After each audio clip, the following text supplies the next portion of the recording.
all South American customers to this crop update for hard red winter and soft red winter 2023. I'd like to thank mostly the wheat commissions or wheat board, Nebraska Wheat Board, and the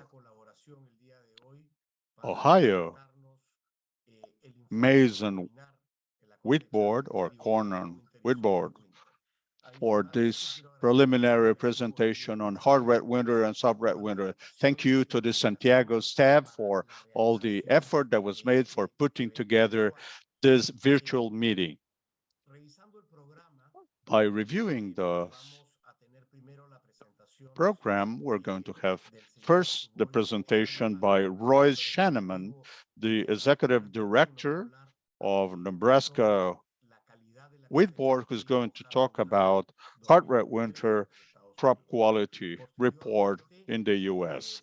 Then, Wendy Osborne, the Director for Market Development of the Ohio Corn and Wheat, is going to make her presentation on the preliminary crop quality report for soft red winter in the U.S. too. At the lower part of your screen, you can choose the language you want to listen to the presentations. By default, the presentations will be made in English, but at the lower portion of your screen, there's a globe icon that you can click and select the language of your choice. So that you can follow our activities. In addition, we'd like to tell you that questions can be written directly in the chat feature, and at the end of both presentations, we're going to dedicate some minutes for Q&A, and we'll be able to share microphones, so to speak. Without much ado, I'd like to welcome Royce Shaneman, who's going to make his presentation on preliminary crop quality report for hard red winter 2023. Thank you, Royce. You have the floor. Thank you, Miguel. It's a pleasure to be here today. I'm honored to be able to represent hard red winter wheat.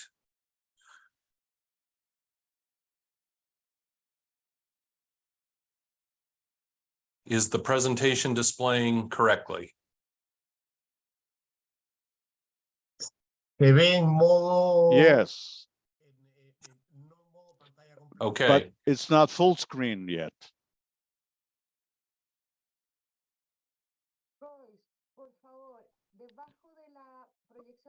Royce.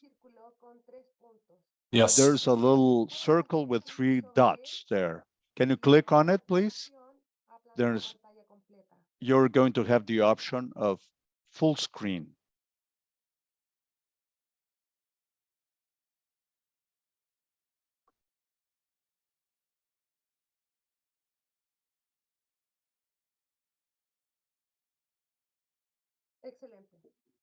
Excellent. Okay. As Miguel stated, I'll present information on the U.S. hard red winter wheat crop.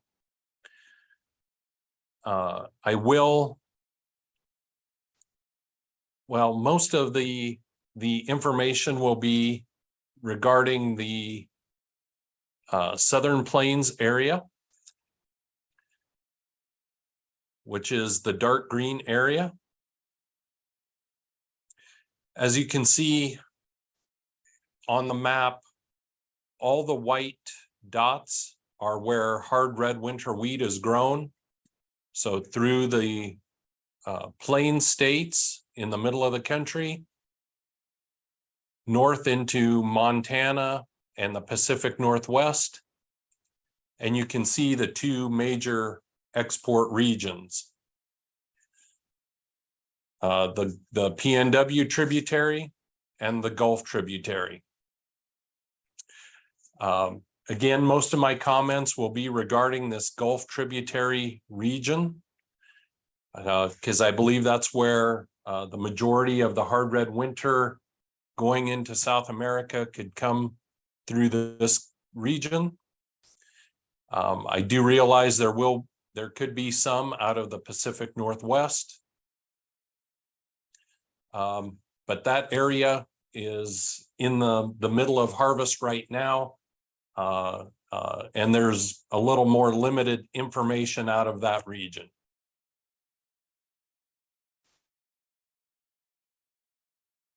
As we look at hard red winter wheat, you're very aware of the wide variety of applications. It's a blending improver, goes into a lot of general flour mixes, general purpose, general use in a wide variety of products.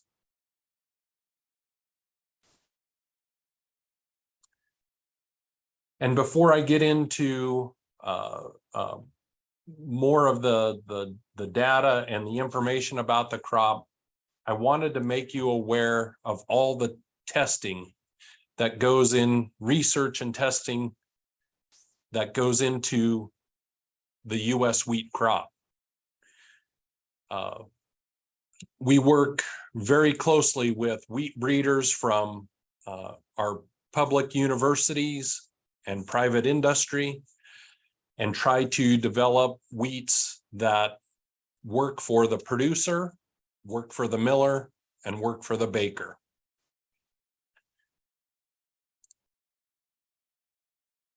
And as you can see in this chart, with the results of that research and investment into wheat breeding, over time, we're seeing an increase in yields in wheat.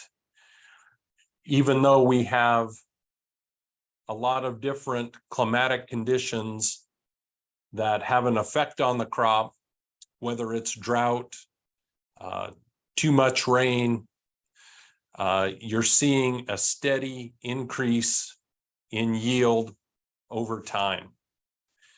So we can manage the crop right, we can have the best genetics, but the biggest factor that we can't control is the weather.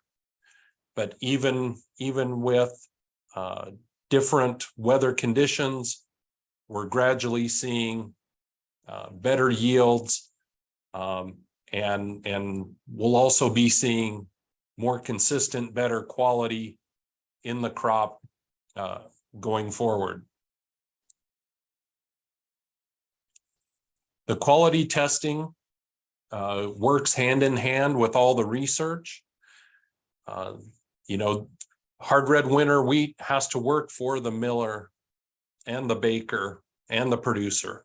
So we do a number of tests for mill, dough, and bake.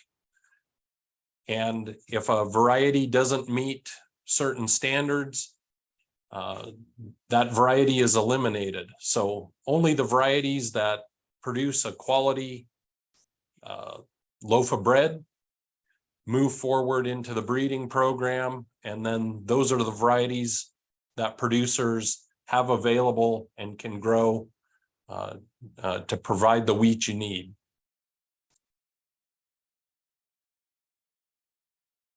As we look at a crop overview for hard red winter wheat, in 2023, the planted area, again in the Southern Plains states, inside that yellow box, wheat plantings were increased, which would be a good sign for our buyers, a greater supply.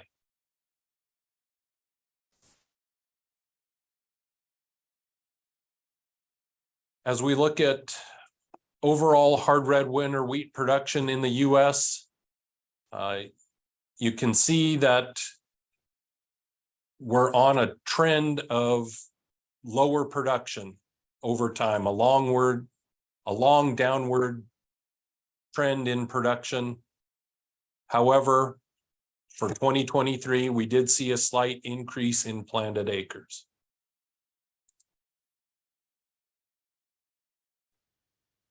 As we look at the U.S. wheat sales by class, I want you to concentrate on the hard red winter. So in 2020, 22-23, sales were good for hard red winter. So far, 23-24, we're down below half at 1 million metric tons.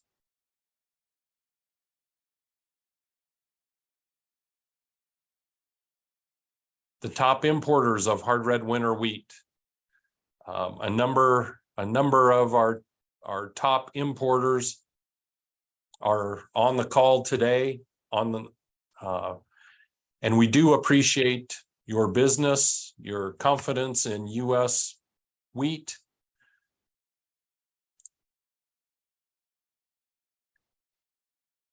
And again, a chart that shows over time, hard red winter wheat production has slowly declined in the United States.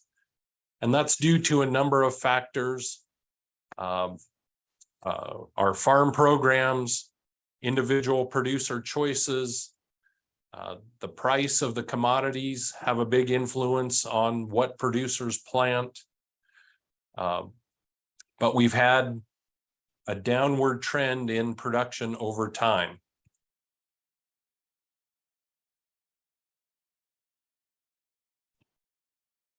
If we look at winter wheat yields compared to last year, and again, focusing within the yellow box, the Plain States, harvest has just wrapped up in this region. And the two largest producing states in the region, Kansas and Oklahoma, production is down due to drought. Throughout the growing season, last fall during planting, which would be September and October of last year, it was extremely dry. Farmers planted the seed into dry soil and hoped for rain. Most of the growing season in this region was very dry. We had extreme drought conditions. So production in the major producing states was down. In the areas that are in blue, the state of Texas, Colorado, and Nebraska did receive a little more moisture, not much. So production was up slightly in those states.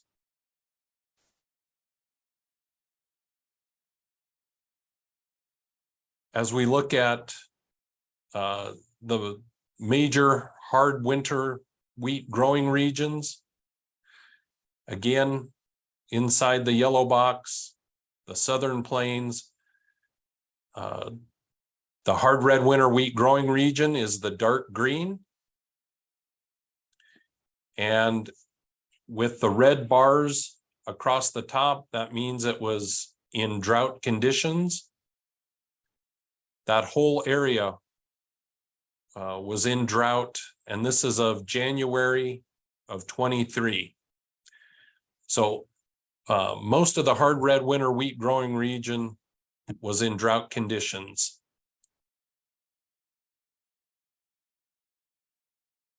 Again, as we look at hard red winter plantings versus production, if we go back to 2014, 2015 fiscal year, you can see that downward trend in planted acres, and then a slight increase the last couple of years of planted acres. But you see overall production of hard red winter is going down. Again, that is due to drought.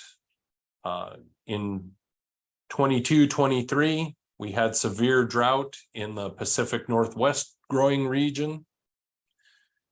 And in the current year, 23-24, severe drought in the Southern Plains region, which is decreasing production.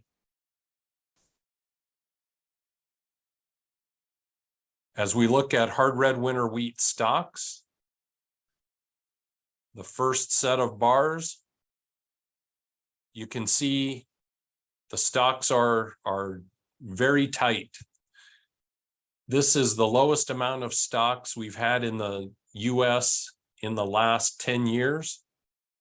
So right at 6 million metric tons in stocks.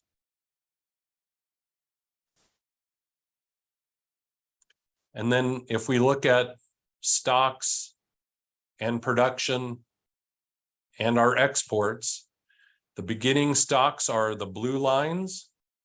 And as you can see, the downward trend in stocks.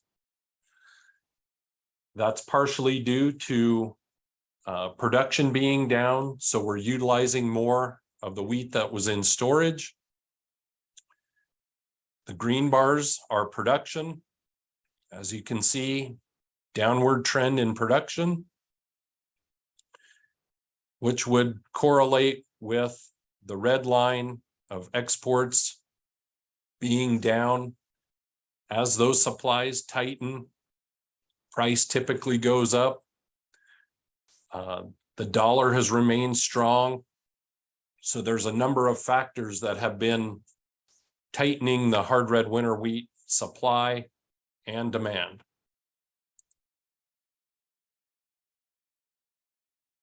I wanted to show you some pictures of the hard red winter wheat crop and all the diversity it had to endure during the growing season. As I mentioned earlier, it was very dry at planting time. So the picture in the top left shows the emergence and the uneven stands due to lack of moisture. We had late frost and freeze conditions. So the picture in the top middle shows some freeze damage.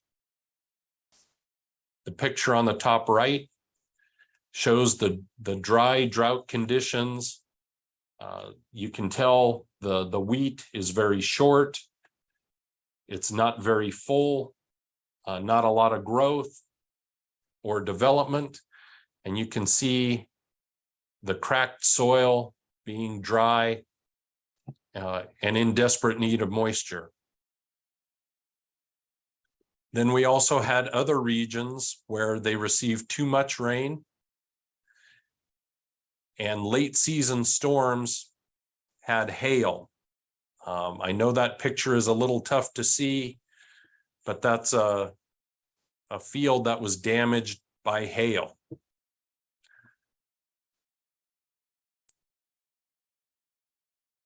So moving forward in the year, this is July 18th, 2023. Still 50% of the hard red winter wheat region was in drought conditions. You can see the portion in the Pacific Northwest. Drought conditions increased late in the growing season. And in the plains states inside the yellow box, we did start to see some relief on the western edge of the growing region, receiving moisture late in the growing season. Even though we got that late moisture, it was probably too late to really increase any production, as most of the growing season had already passed. But it did give some relief, and we're looking forward to having a little more moisture as we go into the next planting season.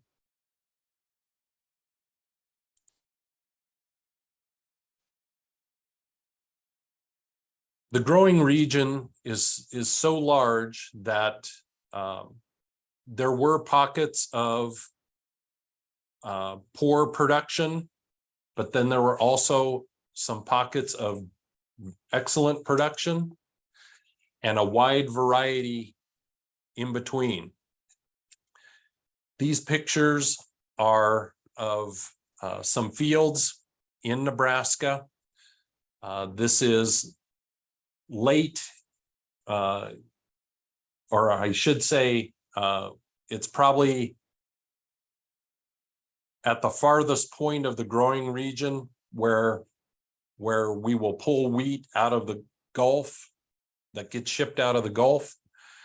And you can see these fields received timely moisture, not a lot of moisture, but it came at the right time. And they had excellent stands, excellent yield.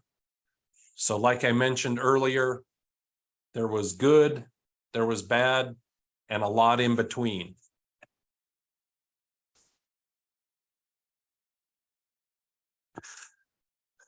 I did look at the most recent estimates for hard red winter wheat production in the Southern Plains. And I would say, keep in mind that it is estimated production. The final numbers have not come in, as harvest in this region is just coming to a close right now. If you compare to the 2022 production numbers, we had an overall production of 410 million bushel.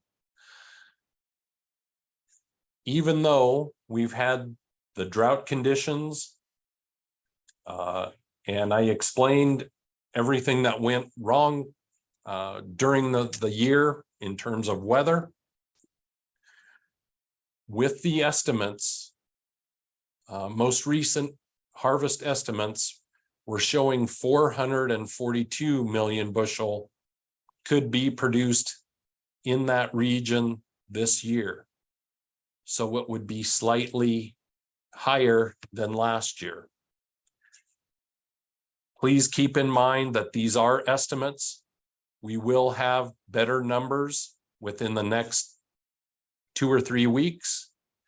But that is a good sign, and especially with the tough weather conditions that we had during the majority of the growing season, that increase in production we can attribute back to that research and investment into research and development of high producing varieties. As we look at the quality testing, U.S. Wheat Associates partners with a group called Plains Grains Incorporated. And what Plains Grains does is they test the hard red winter wheat crop throughout the growing season. They collect over 500 samples and analyze them for grade factors, milling, dough, and bake tests.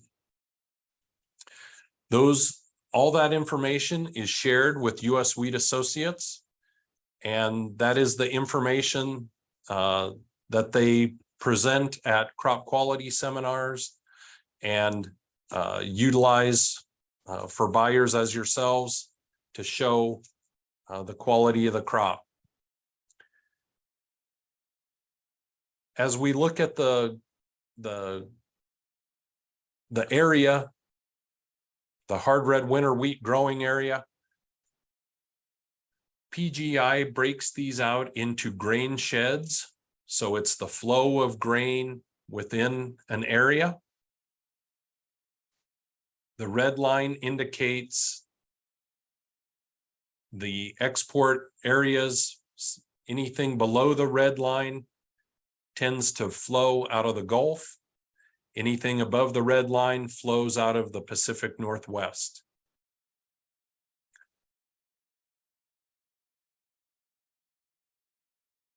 So here is an example of the 2023 protein averages on individual samples in each of these grain sheds. As you can see, there will be a variety of proteins available. However, the majority of the proteins are trending higher. Most of that is due to the drought conditions. Mother Nature helped us provide protein this year.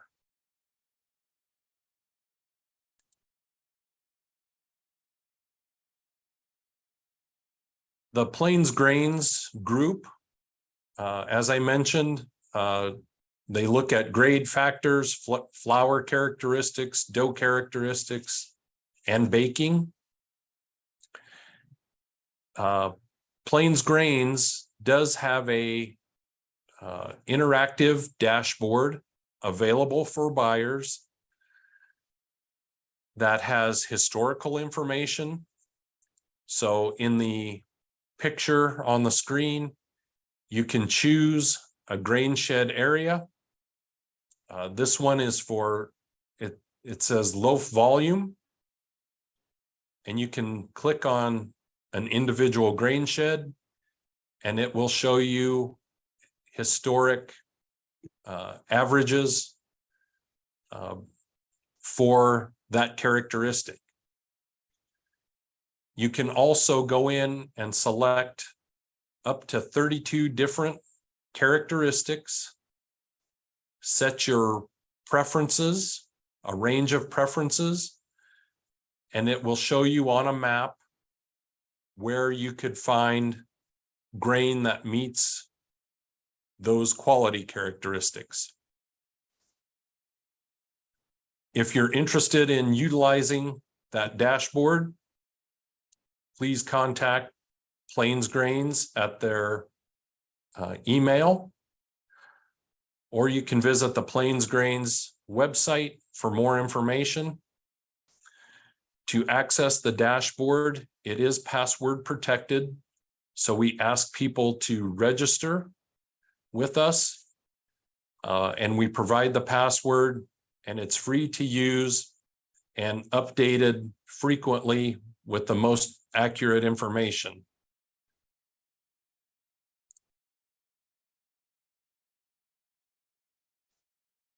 As we look at a summary, as we've talked about, and as you know, as buyers, if you're watching the price and seeing what's happening with hard red winter wheat, supplies are tight. Our wheat stocks are the lowest they've been in 10 years. Production has been on a long downward trend. However, if our estimates hold up, we may have slightly more hard red winter wheat available than last year. And we have a range of proteins that'll be available, but they are tending to be a little bit higher.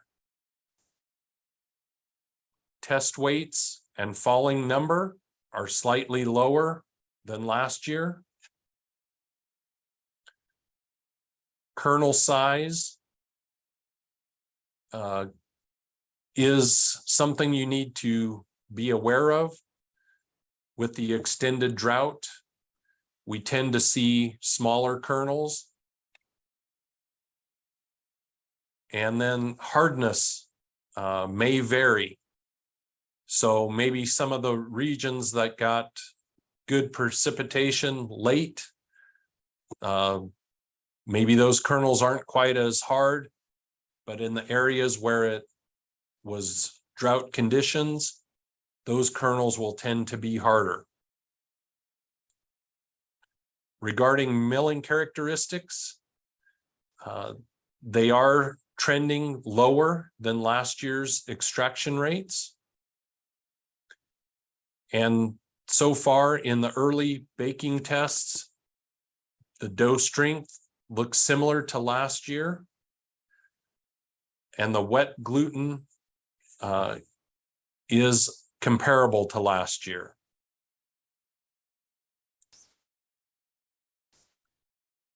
These are the latest numbers.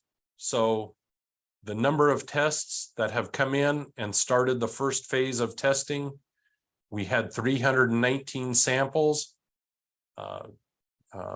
Most recently, we're expecting to have 520 samples. Moisture was 11.6. The average protein is 12.9. 1,000 kernel weight, 29.9. Falling number of 367.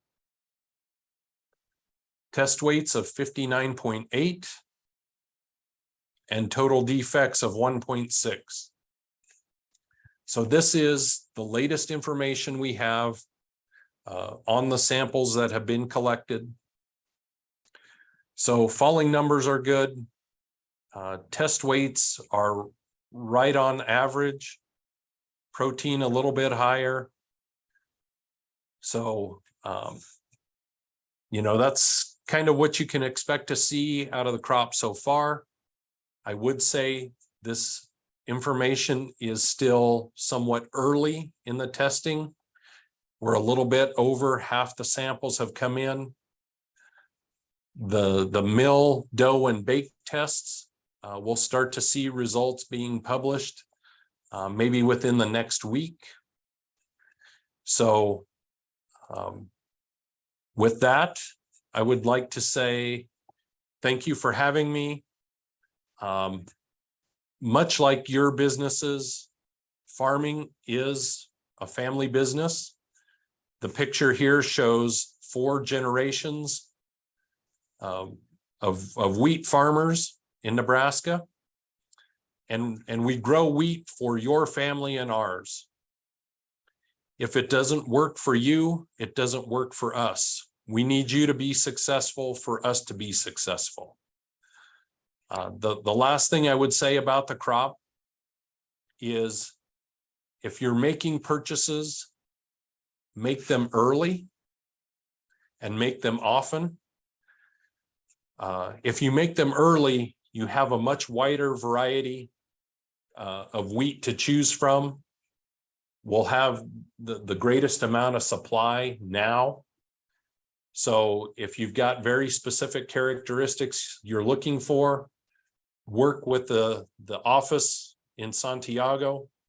They're great people. They do a great job. And try to make those purchases early when you have a lot of options. The longer we go into the season, supplies tighten, your options become a little more limited. So thank you for your time. I appreciate your business and look forward to questions.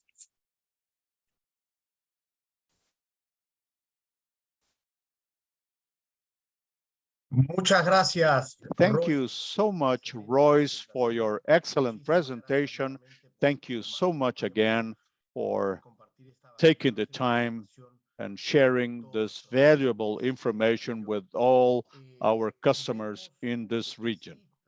We see that, yes, hard red winter stocks, unfortunately, are the lowest in the last 10 years. And something crucial for me, and I had the luck to see it firsthand, is the great job that has been performed in developing varieties. And we see that quality is of the essence in choosing the new varieties that are being launched in the market for us to be able to meet the quality that our customers need.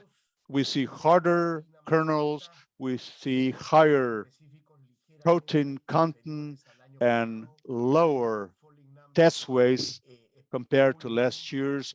Falling numbers are okay, no problem. And germination And we also believe that this hard winter crop is going to behave very similarly to what we've seen last crop year. We see that prices follow our interest. We see what's been happening with bread flours worldwide. Thank you again, Royce, and we leave the Q&A for the very end of this session. Right now, without much ado, I'd like to welcome Wendy Osborne, who's the development director of the Ohio Corn and Wheat Growers Association. Thank you so much, Wendy, for your support, and we are now looking forward to your presentation. You have the floor. Thank you.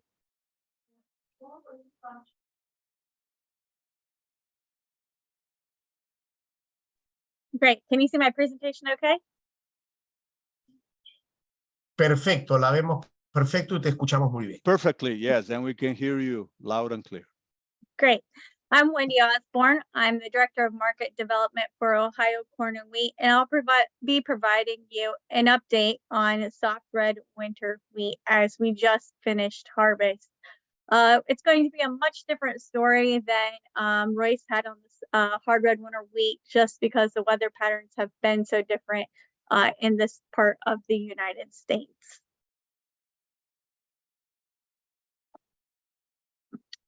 So soft red winter wheat is produced in the central and eastern part of the United States. Predominantly Ohio, Michigan, Illinois are some of the states that have the largest production area. I reside in Ohio here, but I'll be sharing giving you an update for the entire eastern United States and central United States where soft red winter wheat is grown. It's predominantly shipped from ports off the lakes, Lake Michigan and Lake Erie out, and it goes out east. And then it also is shipped off the eastern coast, the Gulf, and also down in Louisiana of the Western Gulf. We've had high sales in Mexico, Central America, and South America. Soft red winter wheat has a very soft grain that can be easily milled and has a very soft texture. So it's much different than your hard red wheat, but it is predominantly used for a variety of pastries, cakes, cookies, crackers. You can see kind of a list here of all the varieties of products that it's good. Again, very excellent baking characteristics for these types of products. It is also a good blending wheat as well. So just to give you a brief crop overview of, and again, we just wrapped up harvest, but for soft red winter wheat, just specifically in Ohio, we've had the most hectares of wheat planted that we've had in the last 10 years. And so we did, over the last 30 years, we have seen a kind of a steady decline of wheat planted acres or hectares decreasing.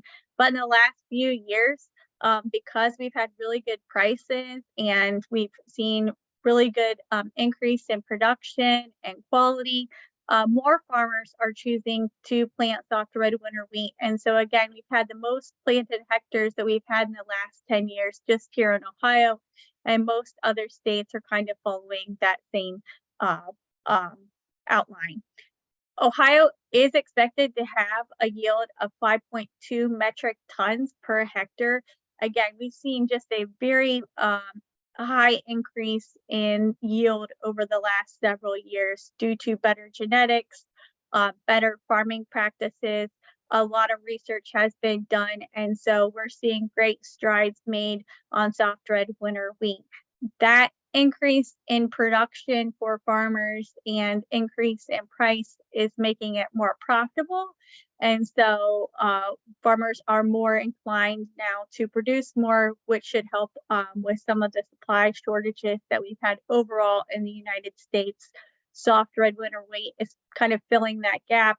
We've had really good weather. And so as we're increasing the yields and production, that should help us in overall help to work towards some of the supply shortages that we've seen.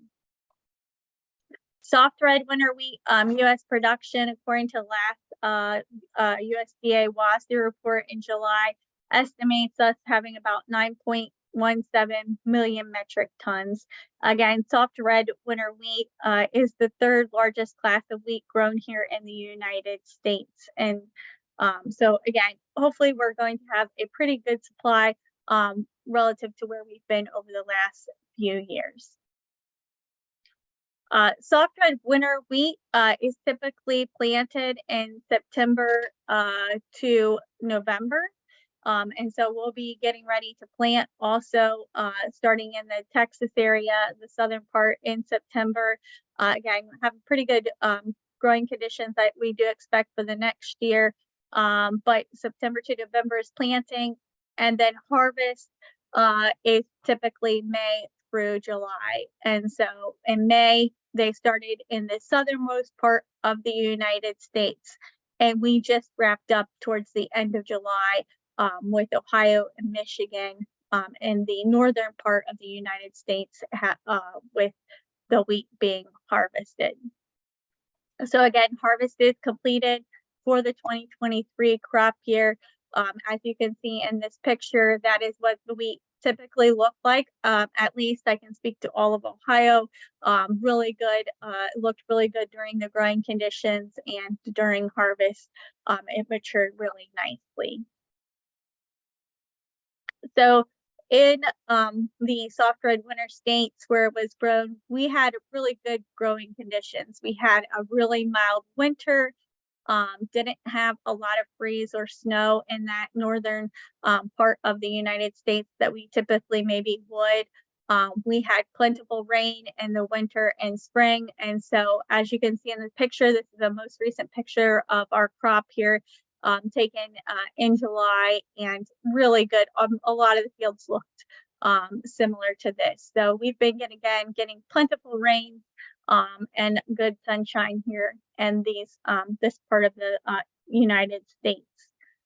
We had a pretty dry June when the wheat was flowering. We had about 3 weeks there that it didn't rain too much. That actually was very beneficial while during the flowering, because that's typically when you can have some disease issues. We did not have any vomitoxin or disease issues this year due to, again, just that dry June, and it really helped the crop mature very well. And so we were very fortunate just to get that drier weather when that wheat was flowering. And again, so we've had really good crop conditions here for soft red winter wheat.